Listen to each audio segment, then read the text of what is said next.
Oke, kembali lagi di channel belajar farmasi klinis. Kali ini saya akan belajar tentang obat anti ansietas ya. Ansietas ini artinya cemas ya. Jadi perasaan cemas. Kemudian untuk indikasi penggunaannya adalah sindrom ansietas. Jadi sindrom kecemasan ya. Orang ini merasa selalu cemas, ya. Gugup. Kemudian untuk hipotesisnya, sindrom ansietas disebabkan hiperaktivitas dari sistem limbik SSP yang terdiri dari dopaminergik, noradrenergik, serotoninergik neuron yang dikendalikan oleh GABAergik neuron. GABA ini singkatannya, kepanjangannya adalah gamma aminobutyric acid, suatu inhibitor neurotransmitter. Obat anti ansietas benzodiazepin yang bereaksi dengan reseptor akan menyebabkan aksi inhibisi pada neuron GABA sehingga hiperaktivitas pada sistem limbik SSP mereda. Jadi jika pasien ini cemas ya, diberi golongan obat benzodiazepin, ini diambil efek menenangkannya. Contohnya itu menggunakan diazepam, disuntik diazepam.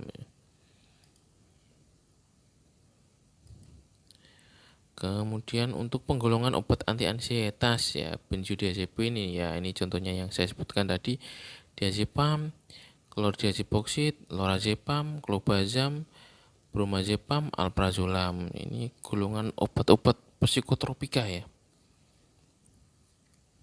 Kemudian untuk golongan non benzodiazepin menggunakan obat sulpirit, buspirone, dan hidroksin.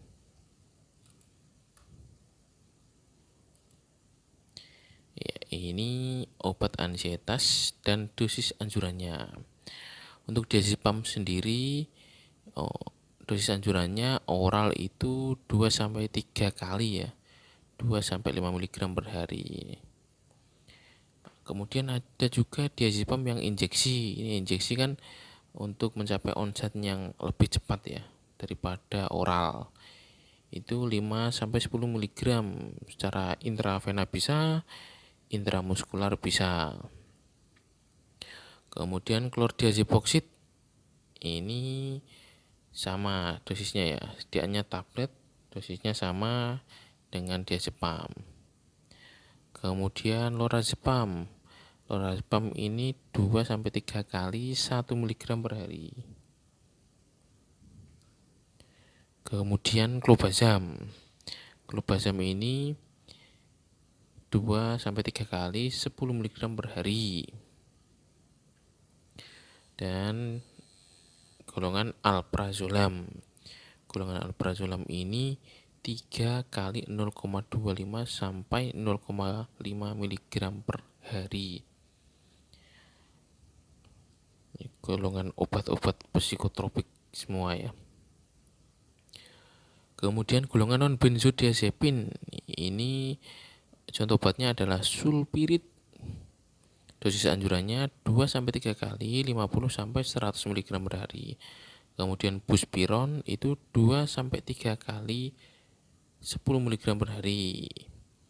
Dan yang terakhir adalah hidroksinin, itu dosis anjurannya 3 kali 25 mg per hari.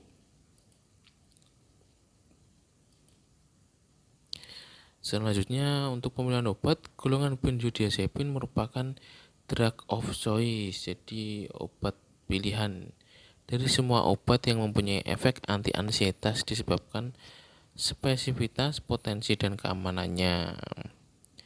Untuk diazepam ini menjadi pilihan utama ya dalam penanganan ansietas atau kecemasan. Untuk kategori untuk ibu hamil, obat-obat psikotropik ini alprazolam, diazepam, clobazam ini dia masuk kategori D ya. Jadi tidak boleh, dilarang untuk ibu hamil. Kemudian spektrum klinis benzodiazepin meliputi efek anti ansietas, anti konvulsan, anti insomnia, kemudian premedikasi, Kemudian premedikasi tindakan operatif ya. Untuk diazepam dan chlordiazepoksid ini dia termasuk broad spektrum. Kemudian nitrazepam atau flurazepam ini dosis anti-ansietas dan anti-insomnia berdekatan, lebih efektif sebagai anti-insomnia. Nitrazepam dan flurazepam ini anti-insomnia ini tidak bisa tidur. Kemudian midazolam onset cepat dan kerja singkat sesuai kebutuhan untuk premedikasi tindakan operatif ya. Bisa digunakan untuk penenang ini ya saat akan dilakukan operasi. Biasanya kan cemas kalau mau dioperasi itu. Kemudian bromazepam, lorazepam, clobazam. Dosis anti-ansietas dan anti-insomnia berjauhan, lebih efektif sebagai anti-ansietas ya, cocok untuk obat anti kecemasan.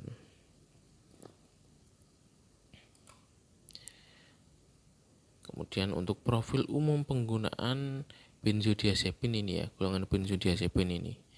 Derivat benzodiazepin digunakan untuk menimbulkan sedasi ya. Sedasi ini kan tujuannya biar tidak cemas ya. Jadi ngantuk, sedasi itu kan ngantuk ya. Jadi efek yang dicari itu yang ngantuknya itu agar tidak cemas ya. Selain sebagai anti-ansietas, derivat benzodiazepin digunakan juga sebagai hipnotik, antikonvulsi, pelemas otot, dan induksi anestesi umum. Pembahasan tentang indikasi tersebut dapat dilihat pada bab yang bersangkutan. Untuk kontraindikasinya, pasien yang hipersensitif terhadap benzodiazepin, kemudian insufisiensi pulmonari kronik, penyakit hati atau ginjal kronik, depresi pernapasan, serangan asma akut, trimester pertama kehamilan ya ini ya. Trimester pertama kehamilan ini tidak boleh menggunakan benzodiazepin ya, tidak boleh mengkonsumsi obat-obat psikotropik ini.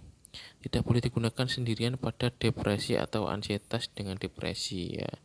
Harus dipantau, tidak boleh menggunakan obat ini sendiri. Selanjutnya untuk perhatian khususnya ini ya.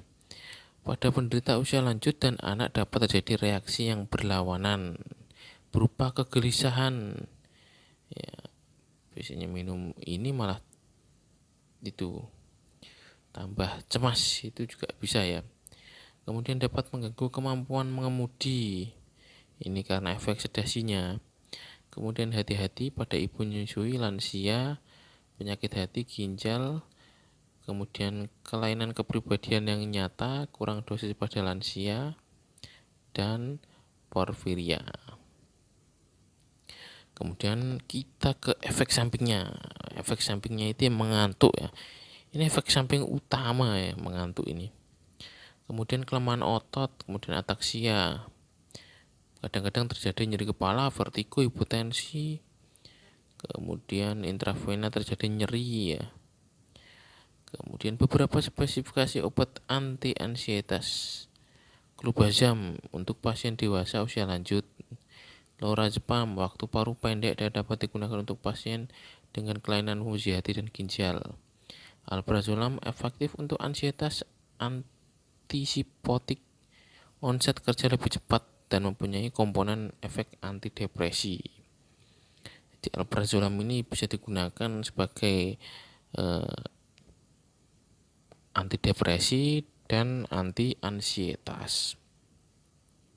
Kemudian sulpirit efektif untuk meredakan gejala somatik dan sindrom ansietas dan paling kecil resiko ketergantungan obat.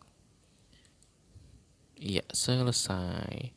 Baik, selesai sudah pertemuan kita kali ini. Kita ketemu di video berikutnya. Salam belajar farmasi klinis. Semangat belajar.